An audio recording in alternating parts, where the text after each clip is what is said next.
Hello, everybody, and welcome back to Hammer's Chat. We've made a new signing. Get in. Come on, get hyped, everyone. Get hyped. It's not on the pitch, it's an off the pitch signing. But to be honest with you, I'm more excited for this than I would be someone on the pitch. Well, maybe equally. If you said to me we were getting a new striker, then maybe my hype levels would be a little bit higher than this. But it's a big deal. It's a very big deal.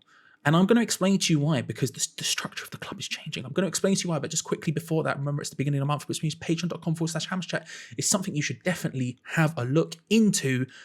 Link in the description below. Sooner you do it, more bang for your buck. All that good stuff. Right, Rob Newman has come in as the head of recruitment at West Ham United. Usually when I do these sort of videos, I get to read like The Athletic or something like that to read about rumours and speculation, all that stuff. This is official. We've known this has been happening for a while. Now he has started. Now he is here. The structure of the club is changing. And I quote from the club's website itself. West Ham United is delighted to confirm the appointment of Rob Newman as the club's new head of recruitment.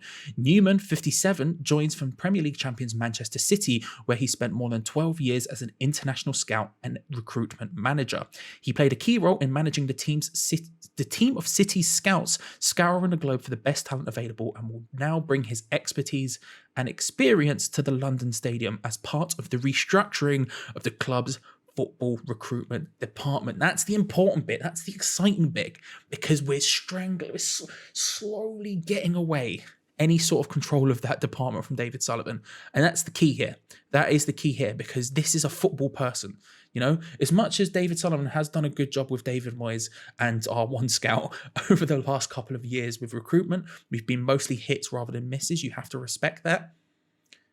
He's not a football person. This is a football person. He was a player before. He's had a long career at City. It's a good thing. It's a good thing. Do you know what else is a good thing? The One Football app. You should check it out. Link in the description below and in the comment section. It's this thing you put on your phone, right? And it tells you everything you need to know. But it's not like those other ones. It's not like, say, the Sky Sports website or any of these other loser apps. Okay, I probably shouldn't say that in case one of our sponsors, but these loser apps. Okay, no, because what you do is you just follow West Ham, and that way you only get the West Ham news you care about, only the stuff you genuinely care about. It's super useful in that sense. When we do the build-up show, Gio and Gonzo used it to get the teams an hour beforehand. It pops up with a push notification on your phone. You get to see who West Ham are playing, their lineup, and you get to see, more importantly, West Ham's lineup, the stuff you care about. The stuff you care about. Thank you very much to OneFootball for sponsoring us. Link in the description and the comment section below. The more control we manage to wrestle away from David Sullivan in this department, the better. Now, there are some causes for pause for thought, maybe. I was going to say concern, but maybe not that, just pauses for thought. Because it's not like we haven't had this role before. Mario Huselos, under Pellegrini, was essentially in this role. Head of recruitment, director of football, whatever the wording you want to use. And they are slightly different roles, but by and large about the same remit. This is something we've had before. However, this is different. And one of the big differences is that David Moyes didn't hire this person. Now, as far as I'm aware, he may have been involved in the process of hiring him. But Pellegrini specifically pointed at Huselos and said, we need to hire this guy. Not we need to hire a director of football or a head of recruitment or any of that sort of stuff, although that was part of it. Specifically, Mario Huselos. And that's kind of like hiring your own boss. Gio said this many times on the show. It's kind of like hiring your own boss. And listen, as much as we all want to do that, it's a bad idea. There would be chaos on these streets. And part of the reason I want to say this is part of the joint statement from David Sullivan and David Gold says, as a club, we have conducted a very thorough and comprehensive search for the person we all believed was right to lead this club in this vital role. Someone we feel will fit in perfectly and share our united vision to ensure we continue to build on the strong progress we have made. And it's not like Mario Huselos, right, where it was very obviously Pellegrini's thing. Rob Newman hasn't worked with David Moyes at all. At all. And for me, that's an incredibly good thing. It sounds bad, but I do think it's an incredibly good thing, because his role shouldn't just be while David Moyes is here. Let's say David Moyes stays 3 more years at West Ham.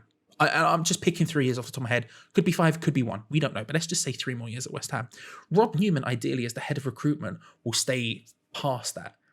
And he'll be the person whose job it is to ensure some sort of continuity between these things. Now, head of recruitment might not be as in charge of firing as managers as, say, director of football would be. And that's something that David Sullivan will still ultimately hold court over.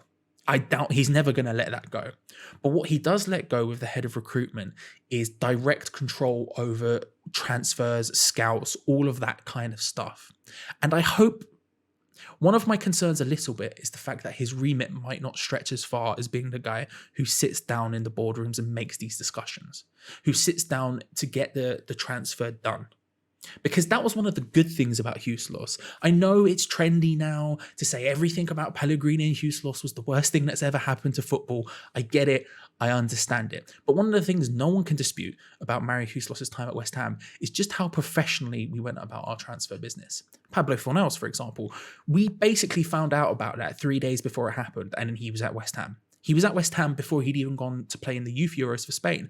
And if we'd waited until after, which is something we probably would do under David Sullivan, we are known to take our time, to put it kindly, his price would have gone up. He had a great Youth Euros. Instead, no, we knew who we were. We identified our guy. We went, we got him. It was done as quickly as possible. And that was a trend under Hueslos. We were very professional in the way we went about our signings. You know, that's not to say David Sullivan wasn't involved in some shape or form. You know, I look at, say, Issa Diop. He might have been involved in the Issa Diop transfer, for example. That's something that might have happened. But ultimately, in general, we went about it a lot more professionally than we have done when he wasn't here. And even though our transfers under David Moyes have been very good, there have been significantly more hits than there have been misses. And that's something that's very important to point out. Give him the due and all that good stuff. Ben Rama was maybe one of the least professional things we've ever done. The way we went about that transfer was bordering on disgraceful. Like, it was mad. It was complete chaos. It was complete chaos. Hopefully, under Rob Newman, hopefully he gets that remit. Hopefully he's allowed to take the reins in that situation so we can be as professional as we were under Hueslos. The other thing that's important about this is we're talking about restructuring the scouting department. Right now, I think that's probably a little bit kind. I think structuring the scouting department would probably be, or building a scouting department is probably a more accurate way of saying it. But again, it's someone who has experience in this role. Now, at City, he was international scouting and recruitment manager. That's not exactly the same as head of recruitment. It's not exactly the same as director of football or anything else. This is kind of a promotion for him as it is for anything else in this club. But this is someone who understands what he's supposed to be doing, how to build out a scouting department, and what these people need to be doing. This is a football guy. Because ultimately, again, as much success as David Sullivan has had in his head of recruitment style role while David Moyes has been in the club, and again, you need to give credit where credit is due. There has been significant strides forward, more hits than misses and all that good stuff. He's not a football guy. He may have spent a lot of his time in football and around football, but he's not a football man. Rob Newman is. Rob Newman played for many, many years. Obviously, he had a full career before even beginning his role that he had at City. He was at Bournemouth as assistant manager before that. This is a football guy. This is someone who understands that side of it. And that's something David Sullivan will never have, or any of David Sullivan's family, as many of them as he wants to hire, they will never have. And that's not a disrespect to them, by the way. Far from it. Far from it. I mean, Jack Sullivan, to be fair, might become a football guy relatively. I mean, he started so young that he might as well be. And that's not a disrespect to him. It's just a fact of the matter. This is someone who understands what needs to be done at the very, very top level. He's been around a club at the very, very top level throughout their entire process, starting as the money comes in and seeing them grow from that all the way up.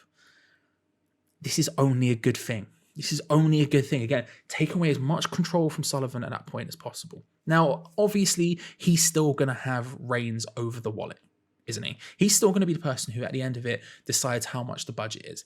And that's going to be a forever problem at West Ham until Sullivan leaves the club. Unfortunately, no one's going to be able to stop that. That's just a fact of the matter.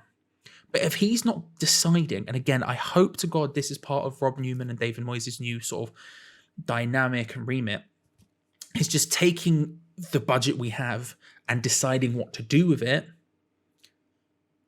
I have a lot more confidence in this club going forward. A lot more confidence in this club. Because as much as we've done well in the transfer window, again, I want to say it because I feel like it's worth repeating. We've done very well over the last few years. It feels more like luck. Soufal, for example, was lucky. We asked one of our players, do you know any good right backs? And he went, yeah, this geezer. And when it happened, it was lucky. It was lucky. This is about turning that luck into consistent success. Consistent success. Only a good thing in my books. Only a good thing in my books. But how do you feel? Let me know in the comments section below. Remember, tomorrow is the match day. I don't need to say that as if you don't remember the match is happening. But what I will remind you is to come back and watch all of our videos, because we will have a build-up show with Gio and Gonzo an hour before kickoff. They'll be telling you all of the team news and answering your questions. Big interactive build-up show. Then half an hour before the match starts, I begin my watch-along. That will take you through all the way through to the game, all the way through the first half, half-time, second half, and a little bit after full-time as we revel in hopefully a big victory against Brentford. And then Gio and Gonzo will be live, of course, with their post-match review. So come get involved in the Hammers Chat match day goodness. And hopefully, big dubs. Big dubs are incoming, right? We don't have to be scared about it. We don't have to be scared about it. But like the video if you've enjoyed it, subscribe if you're new around here. Remember, patreon.com/Hammers Chat, link in the description below. And hey, until tomorrow, enjoy it, come on your irons, and we'll see you then. See you later, everyone.